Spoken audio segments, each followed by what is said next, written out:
Hello students, তোমরা যারা অঙ্গনওয়াড়ি কর্মী ও সহায়িকা পরীক্ষার জন্য প্রিপারেশন নিচ্ছ এবং সামনে পরীক্ষাও রয়েছে, তাদেরকে বলবো যে রচনা তোমাদের জন্য খুব গুরুত্বপূর্ণ একটা বিষয়, কারণ এখান থেকে তোমাদের 15 নম্বর থাকবেই থাকবে। আর আমরা যদি একটু আগের কথা ভাবি, মানে বীরভূমে যখন পরীক্ষা হলো তখন কিন্তু রচনা থেকে 30 নম্বর এসেছিল, মানে দুটো রচনা পরীক্ষায় দেওয়া হয়েছিল। তাহলে বুঝতেই পারছো যে রচনা তোমাদের জন্য ভীষণই গুরুত্বপূর্ণ বিষয়। তো আজকে থেকে আমি কয়েকটা রচনা, ইম্পর্টেন্ট রচনা নিয়ে আসবো। যেমন আজকে আমাদের টপিক হচ্ছে পণ প্রথা, তার সাথে দেখো আমি আরও কয়েকটা রচনার নাম লিখে রেখেছি, যেগুলো তোমরা এই একটা রচনা পড়ে গেলেই এর প্রত্যেকটা লিখে আসতে পারবে। কি কি? পণ প্রথা, পণ প্রথা একটি জাতীয় সমস্যা, পণ প্রথা একটি সামাজিক ব্যাধি, নারী স্বাধীনতা ও পণ প্রথা, পণ প্রথার অভিশাপ। এখান থেকে যাই আসুক না কেন তোমরা আজকের রচনাটা খুব ভালোভাবে লিখে আসতে পারবে। তার সাথে বলে রাখি যে তোমাদের মনেও নিশ্চয়ই এখন অনেক অনেক রচনা ঘোরাফেরা করছে যে এটা যদি পরীক্ষায় আসে তাহলে ম্যাম কিভাবে কি লিখবো। তো সেটা কি করতে হবে, আমাকে কমেন্ট সেকশনে জানাতে হবে। দেখবে পরের দিন ওই রচনাটা তোমাদের সামনে চলে এসেছে ভিডিওতে। তো চলো আজকে শুরু করা যাক পণ প্রথা রচনা। তবে তোমাদেরকে একটা বিশেষ ব্যাপার বলবো, রচনা লেখার কিছু ট্রিক বলবো, যে কিভাবে রচনা তোমাদের লেখা শুরু করতে হয়, শেষ করতে হয়, কিভাবে লিখলে তোমরা বেশি নম্বর পাবে, সেটাও সাথে সাথে বলবো। তো যারা আজকে চ্যানেলে প্রথম দেখছো আমার ভিডিও, আমার ক্লাস, তাদেরকে বলবো আজকেই চ্যানেলটা সাবস্ক্রাইব করে নাও এরকম আরও ক্লাস পাওয়ার জন্য এবং যে কোনো নোটিফিকেশনের খবর সবার আগে পাওয়ার জন্য। আর বাকিরা লাইক কমেন্ট শেয়ার করতে ভুলো না। তো চলো শুরু করা যাক।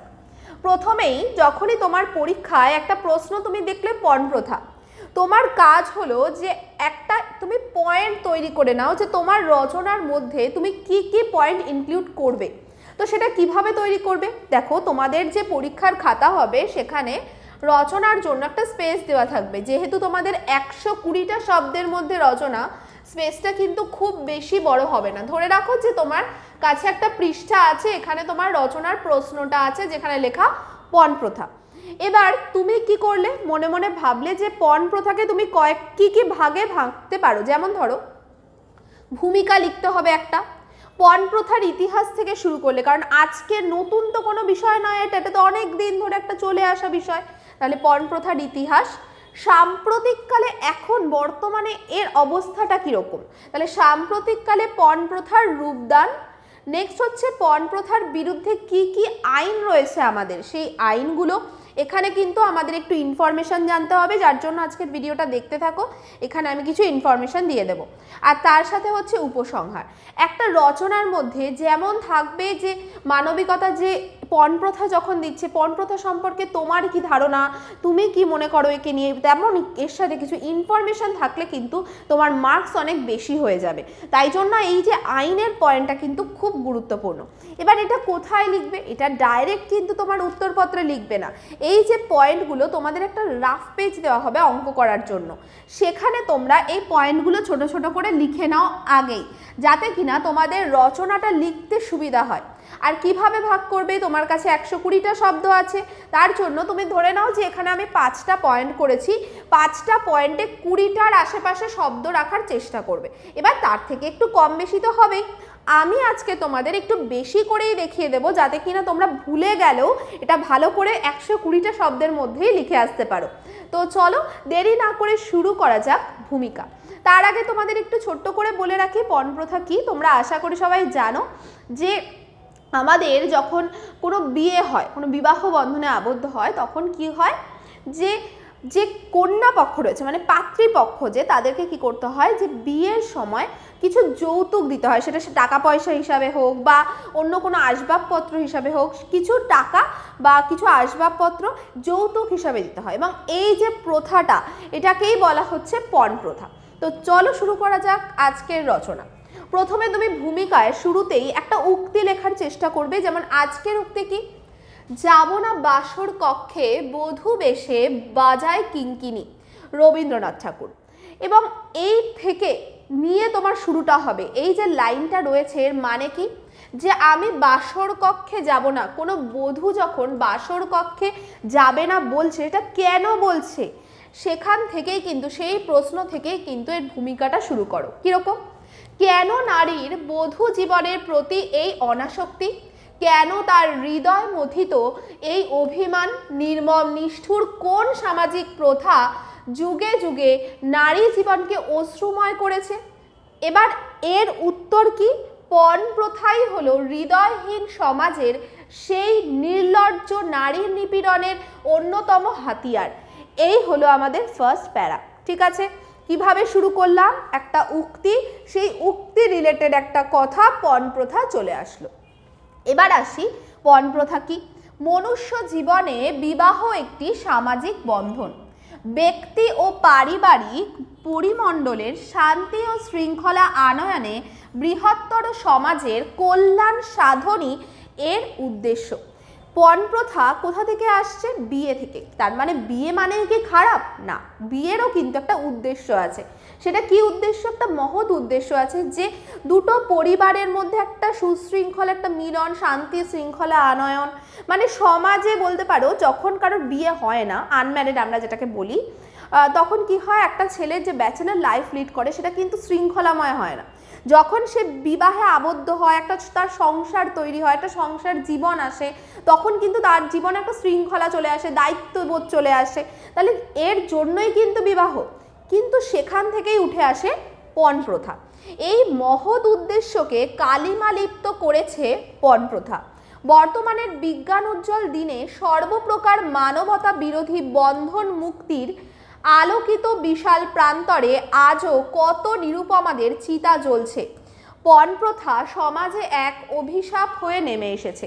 তো এই হলো আমাদের ভূমিকা। আমি একটু ডিলিট করে তোমাদের এখান থেকে সরে দাঁড়াচ্ছি। তোমরা চাইলে একটা স্ক্রিনশট নিয়ে নিতে পারো বা পজ করে তোমরা নোটও করে নিতে পারো। দরকার পড়লে আমাকে বলবে, যে আমি পিডিএফটা তোমাদেরকে দিয়ে দেবো। ঠিক আছে? তো এই ছিল আমাদের ভূমিকা। তার সাথে এটাও বলবো, এই যে ভিডিওগুলো তোমরা দেখবে, বিশেষ করে রচনার, এতে তোমাদের কি উপকার হবে বলো তো? পুরোটা তোমাদের মুখস্থ করার দরকার পড়বে না। এই যে আমাদের কথাগুলো শুনছো, এই শোনা থেকেও তোমাদের স্মৃতিতে অনেকাংশে থেকে যাবে, যার ফলে আশা করি পরীক্ষায় তোমাদের খুব হেল্প হবে। চলো পরবর্তী পয়েন্টে আমরা চলে যাই। পরবর্তী পয়েন্টে যাওয়ার আগে বলে রাখি, তোমরা যারা মনে করছো যে অঙ্গনওয়াড়ি কর্মী সহায়িকার প্রিপারেশন নেবে, আমাদের থেকে নোটস নিতে চাও, আমাদের প্রত্যেকটা সাবজেক্টের নোটস অ্যাভেলেবেল আছে 98 টাকায়। এবং এছাড়া তোমরা যদি রচনার সেটই নিতে চাও, 10টা করে রচনার সেট রয়েছে 29 টাকায় এবং 32 টাকায়। এছাড়া মক টেস্ট রয়েছে 40 টাকায়। এবং এগুলো নিতে তোমরা যোগাযোগ করো 9088890010 এই নম্বরে। এছাড়া তোমরা আমাদের প্রতিষ্ঠা অ্যাপটা ফোন থেকে ডাউনলোড করে নিতে পারো। সেখানেও তোমরা বিভিন্ন স্টাডি ম্যাটেরিয়াল, ভিডিও ফ্রিতে পেয়ে যাবে। এছাড়া ওখান থেকেও তোমরা এগুলো পারচেস করতে পারবে। চলো এবার আমরা এগিয়ে যাই আমাদের রচনার পরের পয়েন্টে। কি আছে? পণ প্রথার ইতিহাস। এবার আমাদের কি যেতে হবে? একটু ইতিহাসে যেতে হবে। তো এখানেও কিন্তু তোমাদের বিশেষ কিছু যে জানতে হবে তা নয়, তোমরা নিজেদের ভাষায় ভালোভাবে লিখতে পারো। কিভাবে? প্রাচীন ভারতবর্ষে নারীর মর্যাদা সকলের ক্ষেত্রে সমভাবে রক্ষিত হয়নি। হিন্দু সমাজে নারী উপেক্ষিত হতো। তারা বহু বিবাহ প্রথায় প্রশ্রয় দিয়ে নারী নির্যাতনে ইন্ধন জুগিয়েছিল। আলটিমেটলি এই যে পণ প্রথা কাদের উপরে এফেক্ট ফেলছে বলো তো? নারীদের উপর। নারীদের নির্যাতন কি হতো? বৃদ্ধি পেত যখন কেউ পণ দিতে পারতো না। তাই জন্যই কিন্তু তোমাদের পরীক্ষার জন্য এটা গুরুত্বপূর্ণ, কারণ তোমাদেরকে আমি বলেছি যে নারী এবং শিশু বিষয়ক রচনায় কিন্তু তোমাদের আসার সম্ভাবনা সব থেকে বেশি। তো তাই জন্যই আজকের রচনাটা। এবার বলছে যে বস্তুত নারীর এভাবে মর্যাদা হানির মধ্য দিয়েই পণ প্রথার উদ্ভব হয়েছে। এখান থেকেই কিন্তু পণ প্রথার উদ্ভব। বল্লাল সেনের সময়ে কৌলিন্য প্রথার সৃষ্টি নারী নির্যাতনে সাহায্য করে। বরপণ দিতে অপারগ অভিভাবকদের কন্যারা শ্বশুর বাড়িতে অপরিসীম নির্যাতন ভোগ করতে থাকতো। যৌতুকই ধীরে ধীরে পরিণত হয় প্রথাচারে। আগে কিন্তু এটা কোনো প্রথা ছিল না। কি করতো? বরপক্ষরা দাবি করতো পণ, এবং সেখান থেকে আস্তে আস্তে দেখবে এখন বলে এটাই প্রথা। প্রথা যে এই শব্দটা ওখান থেকে অ্যাড করা হয়। শুরু হয় পণ প্রথার ব্যভিচার। এই ছিল ছোট্ট করে পণ প্রথার ইতিহাস। এবার আমরা চলে যাব কি, যে সাম্প্রতিককালে পণ প্রথার কি অবস্থায় রূপ নিয়ে আছে। পণ প্রথা লাগামহীনভাবে প্রচলিত, শুধু তার রূপদান হয়েছে মাত্র। বলছে যে আগে যেমন পণ প্রথা ছিল এখনও ঠিক সেভাবেই পণ প্রথা রয়েছে, শুধুমাত্র কি তার রূপের পার্থক্য হয়েছে। কীরকম পার্থক্য হয়েছে বলতে পারি যে ইতঃপূর্বে পণের অর্থ হাতে হাতে আদায় করার ব্যবস্থা ছিল। বিয়ের আসরেই পাত্রপক্ষ সব যৌতুক সামগ্রী বুঝে নিতেন এবং দেনা পাওনার ব্যাপারটা মিটে গেলে পাত্রকে বিয়ের আসরে আনা হতো।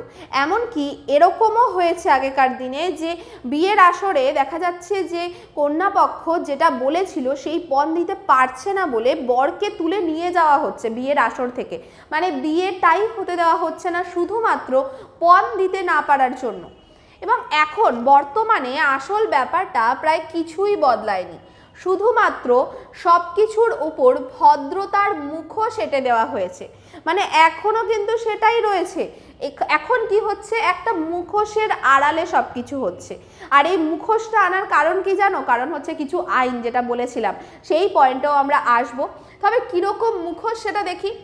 এখন অনেকেই শালীনতার দোহাই দিয়ে নগদ অর্থ নিতে চান না, এর পরিবর্তে প্রত্যাশা করেন রঙিন television, refrigerator, washing machine, computer, motor গাড়ি, ফ্ল্যাট বাড়ি কিংবা জমি জায়গা ইত্যাদি। এখন অনেকেই কি করছেন যে ডাইরেক্টলি কোনো পণ কিন্তু নিচ্ছেন না। তারা তাহলে কি বলছেন যে আমাকে তাহলে ফ্ল্যাট বাড়ি দিন, বাইক দিন। এটা কি হচ্ছে যে ডাইরেক্টলি আমি কিছু পণ নিলাম না, কিন্তু আমি কি করছি, আলটিমেটলি কিন্তু ওনাদের থেকে কিছু নিয়েই নিচ্ছি। আমরা শিক্ষা দীক্ষায় সভ্যতায় আজ অনেক এগিয়ে, কিন্তু দুঃখের কথা, অত্যন্ত পরিতাপের বিষয়, সমাজে প্রাচীন মানসিকতার অনুবর্তন চলছে অদ্যাবধি। মানে আজ পর্যন্ত কিন্তু এই অনুবর্তনটা চলছে। শুভ পরিণয়ের মধুর সম্পর্ক গড়ে ওঠার আগেই শুরু হয় দোকানদারির দেনা পাওনার দর কষাকষি। আজকের সমাজ ব্যবস্থায় শিক্ষিত অশিক্ষিত, ধনী দরিদ্র, শাসক শোষক নির্বিশেষে সবাই কম বেশি এই হীন কাজটির সাথে জড়িত। এটা আমরা বলতে পারি যে সবাই কিন্তু আলটিমেটলি আমরা এর সাথে জড়িত। যখনই আমাদের কোনো আত্মীয় স্বজন বলো বা বাড়ির কারোর বলো বিয়ে হচ্ছে, আমরা দেখছি কি যে বাবা মা খাট আলমারি দিচ্ছে, আমাদের কি মনে হয় যে মেয়ের জন্যই তো দিচ্ছে, না এতে ভুল কি? কিন্তু আলটিমেটলি সে তো কিছু দিচ্ছেই, সেটাও কিন্তু এক প্রকার পণ। যখন বাবা মা মেয়ের জন্য দেখা যাচ্ছে গয়না গড়িয়ে দিচ্ছে, সেটাও কিন্তু আলটিমেটলি দিচ্ছে, মানে এক প্রকার পণ।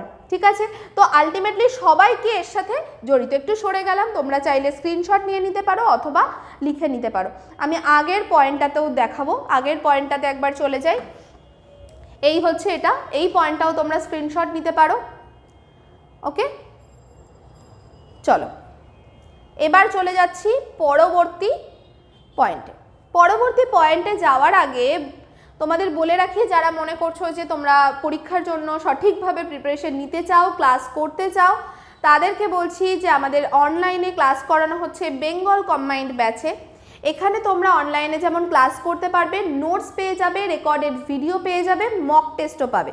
এবং এর বিষয়ে জানতে তোমরা যোগাযোগ করো 9088890010 নম্বরে। এই পুরো কোর্সটা তোমরা পাবে 1 বছরের জন্য মাত্র 689 টাকায়।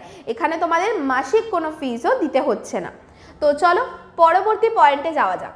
এবার মোস্ট ইম্পর্টেন্ট পয়েন্ট, পণ প্রথার বিরুদ্ধে আইন ও গৃহীত পদক্ষেপ, যে এর বিরুদ্ধে কি কি আইন আছে। যখনই তুমি একটা রচনায় কোনো ইনফরমেশন অ্যাড করো, তখনই কিন্তু তোমার রচনায় নাম্বারটাও আস্তে আস্তে বাড়তে থাকবে। কি আছে?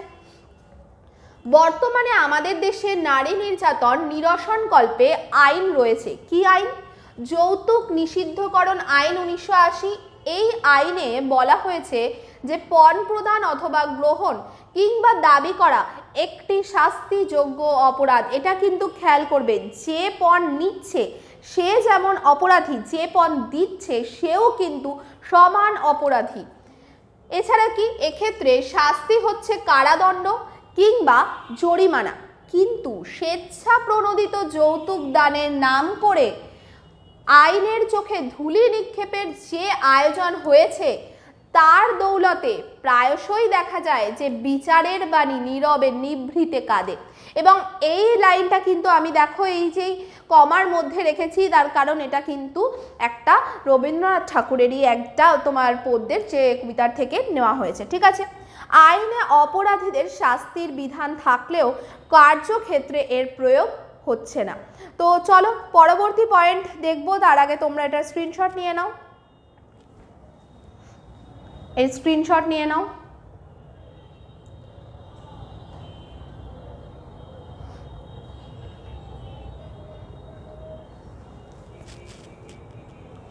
চলো এবার যাচ্ছি পরবর্তী পয়েন্টে। আমাদের এখানে কি কি করণীয়? আজ নারী তার আপন ভাগ্য জয় করার অধিকার পেয়েছে। সমাজের দিকে দিকে উড়ছে প্রগতির নিশান। নানা ক্ষেত্রে নারী পেয়েছে সাফল্যের স্বীকৃতি। এখন চারিদিকে সব ক্ষেত্রেই বলতে পারো যে নারীরা সাফল্য অর্জন করছে। তাই পণ প্রথার বিরুদ্ধে দেশের তরুণ তরুণীদেরকেই সকলের আগে এগিয়ে আসতে হবে। তাহলে মেন কাদের কাঁধের উপরে এই দায়টা রয়েছে? বর্তমানে যে নতুন যে প্রজন্ম, যে তরুণ তরুণীরা, তাদের উপরেই কিন্তু এই দায়টা রয়েছে। উভয়কেই বুঝতে হবে যে বিবাহ মানে দুই পরিবারের ও দুটি মানুষের মিলন, কোনো দেনা পাওনা নয়। প্রয়োজনে দিকে দিকে নারী মুক্তি আন্দোলনের ডাক ছড়িয়ে দিতে হবে এবং লেখাপড়া শিখে নিজেদের যে সামাজিক মূল্য ও মর্যাদা অর্জন করতে হবে। লেখাপড়া শেখাটা কিন্তু এখানে খুব খুব ইম্পর্টেন্ট। যখন একজন মেয়ে লেখাপড়া শিখে শিক্ষিত হয়ে ওঠে তখন কিন্তু সে নিজেই পণ প্রথার বিরুদ্ধে কথা বলতে পারবে। ঠিক আছে, নেক্সট কি আছে? এভাবে আমাদের সমাজে চিহ্নিত পণ প্রথার বিষাক্ত ক্ষতের যন্ত্রণা ক্রমান্বয়ে শিথিল হয়ে পড়বে। আসলে যা দরকার তা হলো সুস্থ মানসিকতা, বলিষ্ঠ জীবনবোধ ও সমাজ কল্যাণমূলক প্রকৃত গঠনশীল দৃষ্টিভঙ্গি। শুধুমাত্র আইনের সাহায্যে কিন্তু এই প্রথাগুলো থেকে বের হওয়া যায় না যতক্ষণ না পর্যন্ত মানসিকতার পরিবর্তন হচ্ছে। তো আমাদের মেইনলি কিসের উপর কাজ করতে হবে? মানসিকতা পরিবর্তন করতে হবে। তোমরা এই পয়েন্টটাও স্ক্রিনশট নিয়ে নিতে পারো অথবা লিখে নিতে পারো। ওকে, চলো এবার আমরা প্রায় রচনার শেষের দিকে চলে এসেছি। আমাদের শেষের পর্যায়ে শুধু একটা সুন্দর করে আমাদের উপসংহার লিখতে হবে। চলো দেখে নেওয়া যাক আজকের উপসংহারটা কি আছে। প্রাচীনকাল থেকে বর্তমানকাল পর্যন্ত পৃথিবীতে বহু পরিবর্তন সাধিত হয়েছে। সভ্যতার চরম উৎকর্ষ সাধিত হয়েছে, কিন্তু মানুষের বর্বর চরিত্রে তেমন রূপ বদল হয়নি। পুরুষ শাসিত সমাজে নারীর প্রতি অত্যাচার ও অবিচার নানাভাবে বর্তমান। যুগে যুগে বিভিন্ন সমাজ সংস্কারক, ধর্ম প্রবর্তক, মানবতাবাদী মহাপুরুষ সমাজের কল্যাণে বহু দিক নির্দেশনা দিয়ে গেছেন। সেই সব উপদেশ নির্দেশ পালন করলে সমাজে নারীর মর্যাদা উন্নীত হবে এবং পণ প্রথাও বিলুপ্ত হবে। তাহলে এই ছিল আমাদের উপসংহার যে কিভাবে পণ প্রথা থেকে আমরা মুক্তি পেতে পারি।